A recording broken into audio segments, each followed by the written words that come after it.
태국 사이에서 벌어지고 있는 심상치 않은 관계 때문에 숨이 턱턱 막히는 상황이라는 한 교수가 있습니다. 교수는 태국의 명문대인 쭈랄롱권 대학교에 재직 중이라고 하는데요. 예상치도 못하고 있다가 갑자기 들은 이번 소식에 깜짝 놀라게 되었다고 합니다.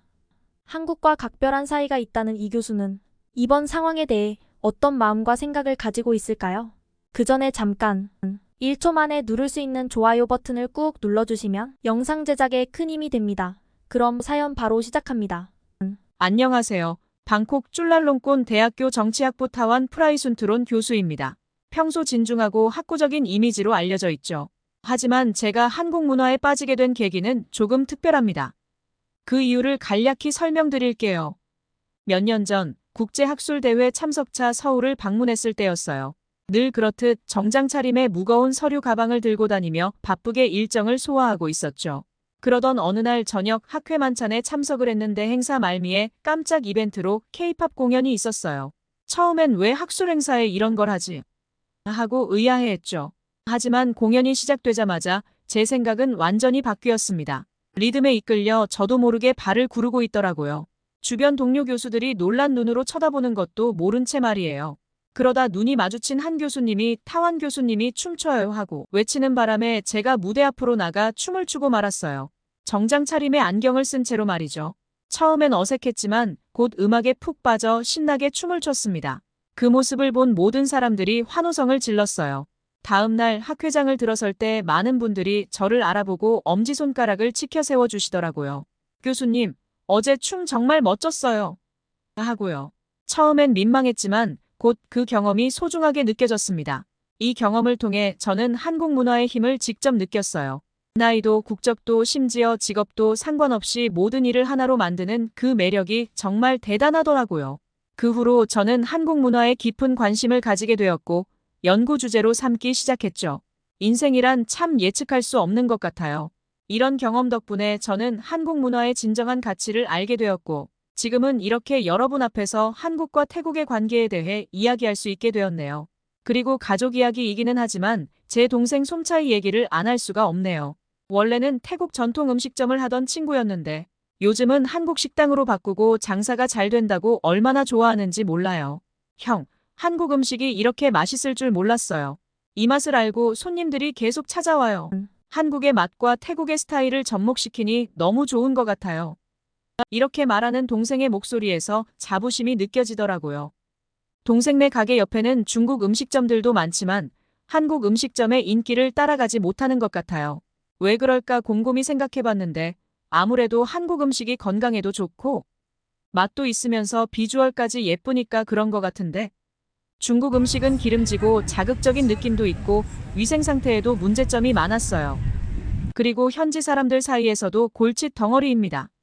중국 관광객 수는 많아졌다 하더라도 정작 관광 와서 돈은 안 쓰는 데다 물건을 막 쓰고 부수는 행동이나 심한 경우에는 노상방뇨까지 하는 사람들이 많아 힘든 경우가 많거든요.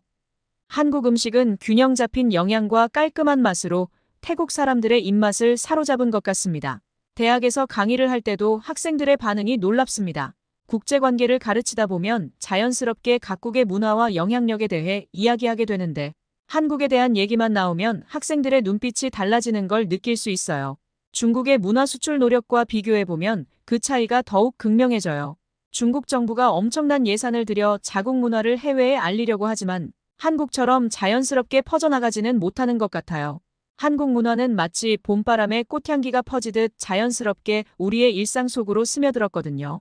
제 주변만 봐도 한국 문화의 영향력이 얼마나 큰지 알 수 있어요. 이런 현상을 보면서 문득 이런 생각이 들었어요. 한국은 어떻게 이렇게 매력적인 문화를 만들어낼 수 있었을까? 그 해답을 찾는 과정이 제 연구의 주제가 되었고 이를 통해 우리 태국도 배울 점이 많다는 걸 깨달았습니다. 한국 문화의 세련됨과 현대성, 그리고 전통과 현대의 조화. 이런 요소들이 전 세계 젊은이들의 마음을 사로잡은 것 같아요. 중국이나 일본과는 달리 한국은 자신들만의 독특한 정체성을 유지하면서도 세계적인 트렌드를 잘 반영하는 것 같습니다. 이제 한류는 단순한 유행을 넘어 우리의 일상 깊숙이 자리 잡았어요. 그렇게 한류 열풍이 태국을 휩쓸고 있을 때였어요. 어느 날 아침 평소처럼 스마트폰을 켜고 SNS를 확인하는데 갑자기 눈을 의심할 수밖에 없었죠. 갑자기 마치 폭풍우가 몰아치듯 벤코리아라는 움직임이 태국 전역을 뒤덮었어요. 벤코리아는 영어로 벤코리어인데 쉽게 말해 한국을 배척하자는 뜻이에요. 벤코리아 해시태그가 폭발적으로 퍼지고 있었거든요. 순간 가슴이 철렁 내려앉았어요. 도대체 무슨 일이 일어난 거지? 하는 생각에 머릿속이 복잡해졌습니다. 이 충격적인 움직임이 왜 시작됐는지 저도 처음에는 이해가 안 됐어요. 알고 보니 이 일의 시작은 우리 태국 사람들의 한국 여행과 관련이 있더라고요. 평소 한국 여행을 좋아하던 많은 태국인들이 갑자기 한국 입국을 거부당하는 일이 벌어졌거든요.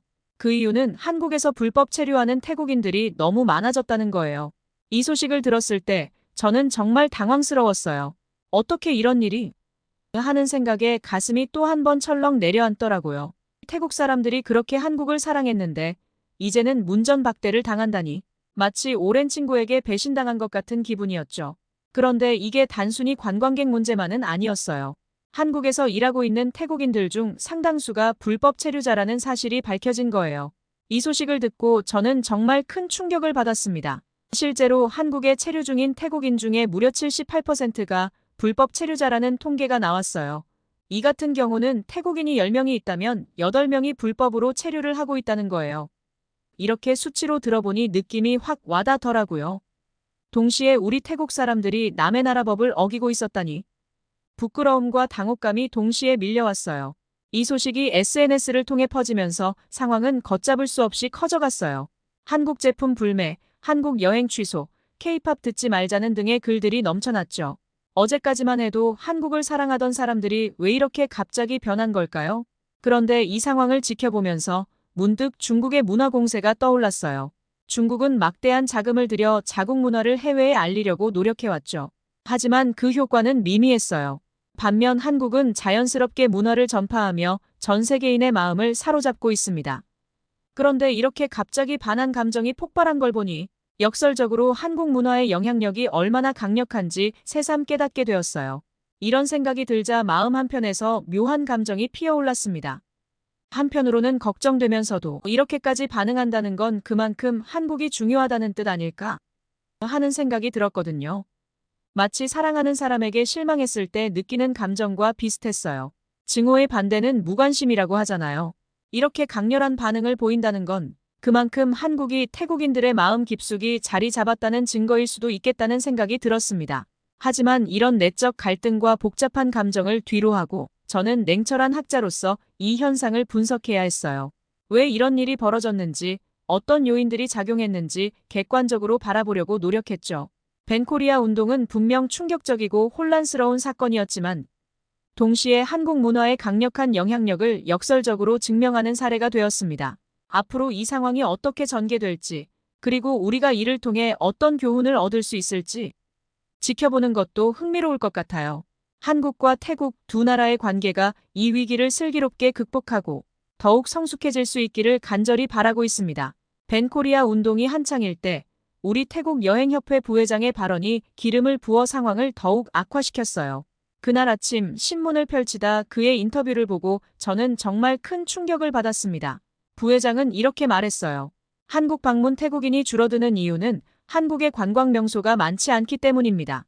한국 대다수 여행지는 인기 드라마 덕에 유명해서 잠시 핫할 뿐이에요.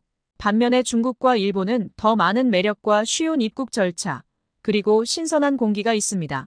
볼거리도 많으며 음식들도 다양하죠. 이 말을 읽는 순간 제 머릿속이 혼란스러워졌어요. 아니, 이게 무슨 말도 안 되는 소리인가? 하는 생각이 들었죠. 한국의 관광 인프라와 서비스 품질이 얼마나 뛰어난데 이런 말을 할 수 있지? 분노와 실망감이 동시에 밀려왔어요. 저는 즉시 펜을 들고 반박문을 쓰기 시작했습니다.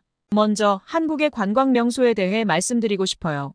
서울의 경복궁, 부산의 해운대, 제주도의 아름다운 자연, 경관 등 이런 곳들은 드라마와 상관없이 오랫동안 많은 관광객들의 사랑을 받아왔죠.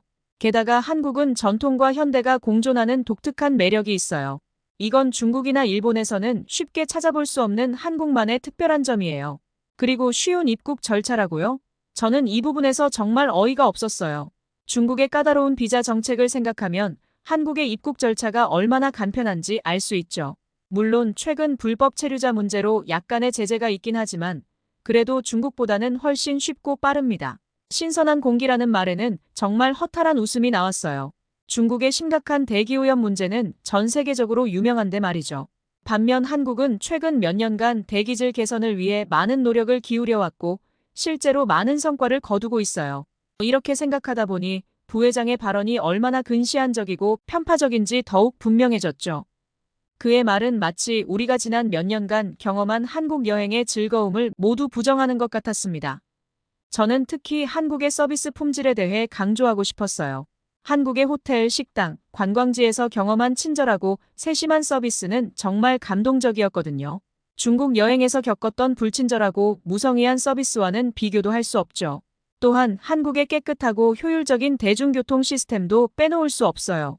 서울의 지하철은 중국의 어느 도시와 비교해도 손색이 없을 만큼 편리하고 깨끗하죠.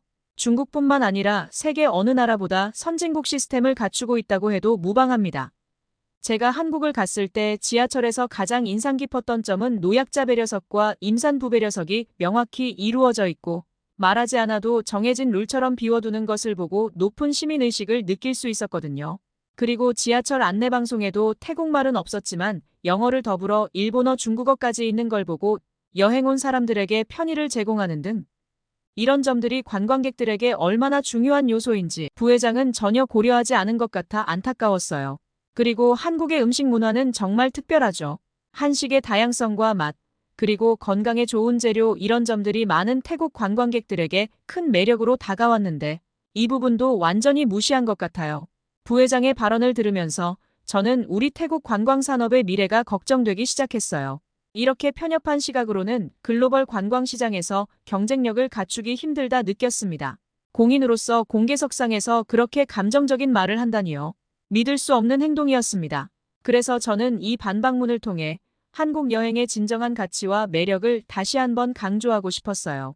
동시에 우리 태국 관광업계가 좀 더 넓은 시야를 가지고 객관적이고 공정한 시각으로 세계를 바라봐야 한다는 점도 말하고 싶었죠. 이 일을 겪으면서 저는 학자로서의 책임감을 더욱 강하게 느꼈어요. 이런 편견과 오해를 바로잡는 것이 제 역할이라고 생각했거든요. 앞으로도 계속해서 한국과 태국 사이의 문화적 가교 역할을 하며 양국 관계 발전을 위해 노력해야겠다고 다짐했습니다. 그리고 한국인들의 법 준수 의식, 질서 의식은 정말 대단하다는 생각이 듭니다. 예를 들어 한국에서는 길거리에 쓰레기를 함부로 버리는 사람을 거의 볼 수 없다고 해요. 공공장소에서 큰 소리로 떠드는 일도 드물고요. 반면 우리 태국은 어떤가요? 아직도 공공장소에서 무질서한 모습을 많이 볼 수 있죠. 법규를 지키는 것도 개인의 선택인 것처럼 여기는 경우가 많고요. 이런 점에서 우리가 한국에서 배워야 할 게 정말 많다고 생각해요. 한국의 이런 모습은 중국과 비교하면 더욱 두드러져요. 중국 관광객들의 무질서한 행동은 전 세계적으로 유명하잖아요. 공공장소에서 큰 소리로 떠들고 줄도 제대로 서지 않고 심지어 문화재를 훼손하는 경우도 있었죠. 하지만 한국 관광객들은 전혀 달라요. 조용하고 예의 바르며 현지 문화를 존중하는 모습을 보여주죠. 이런 차이가 어디서 오는 걸까요? 저는 한국의 교육 시스템과 사회적 분위기가 큰 역할을 한다고 봐요. 어릴 때부터 공동체 의식과 법 준수의 중요성을 배우고 사회 전체가 이를 중요하게 여기는 분위기가 형성되어 있는 거죠. 이런 점을 생각하면 한국의 입국 심사 강화는 단순한 규제가 아니라 선진국으로서의 모습을 보여주는 것이라고 볼 수 있어요. 법과 질서를 중요하게 여기는 나라, 그래서 모두가 안전하고 편안하게 살 수 있는 나라. 이것이 바로 한국의 모습이 아닐까요? 우리 태국도 이제는 변해야 합니다. 단순히 관광객으로 한국에 가는 것을 넘어서 한국의 이런 선진적인 시스템과 국민의식을 배워야 해요. 불법 체류를 하는 것이 얼마나 부끄러운 일인지, 그리고 그것이 우리 태국의 이미지에 얼마나 부정적인 영향을 미치는지 깨달아야 합니다. 이제 우리는 벤코리아를 외치기보다는 한국에서 배울 점을 찾아야 해요.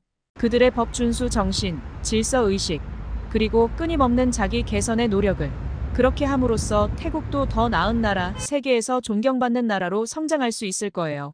하지만 대학으로 향하는 길에 오른 저는 여전히 마음이 무거웠습니다. 벤코리아 운동으로 인한 혼란이 여전히 우리 사회를 뒤덮고 있었거든요. 하지만 동시에 이 상황을 학생들과 함께 분석하고 해결책을 모색해 볼 수 있다는 생각에 희망을 갖기로 했습니다. 강의실에 들어서자 학생들의 표정이 심상치 않아 보였어요. 한국에 대한 반감이 역력했죠. 저는 깊은 숨을 들이쉬고 강의를 시작했습니다. 여러분, 오늘은 우리 사회의 현안에 대해 이야기해 보려고 합니다.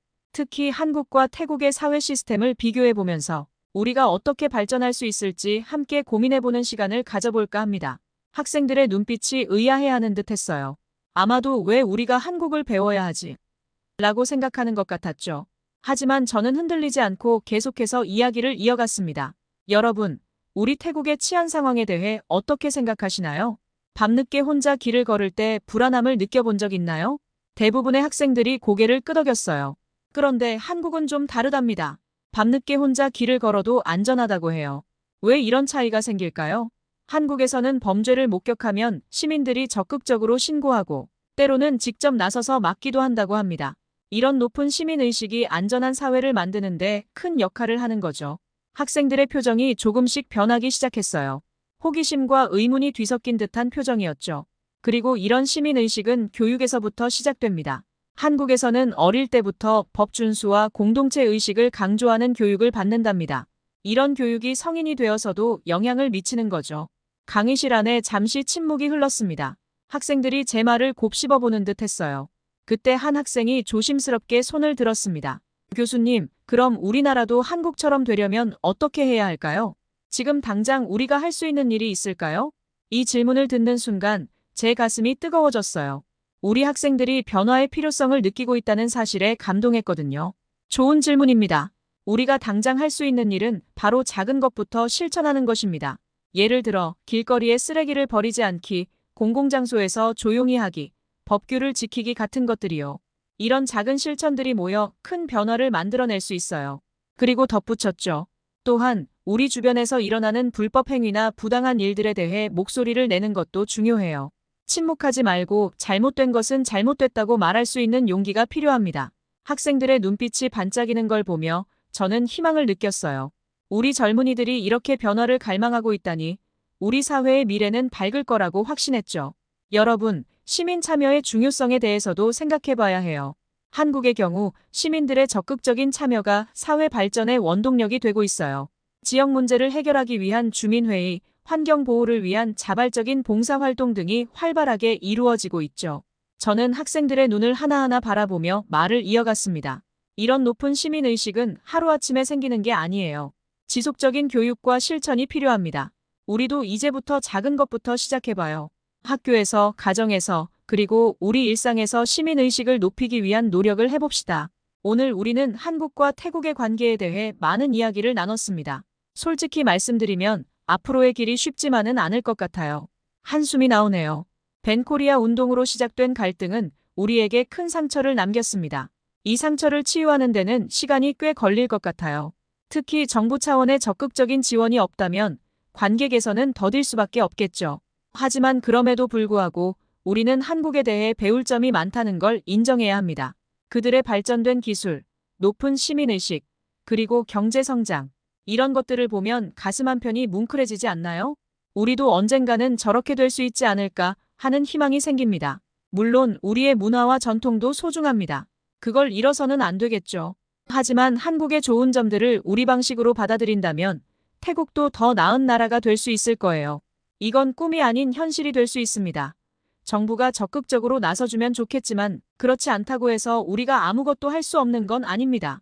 개인적인 차원에서라도 한국과의 관계를 개선하려 노력해 볼 수 있지 않을까요?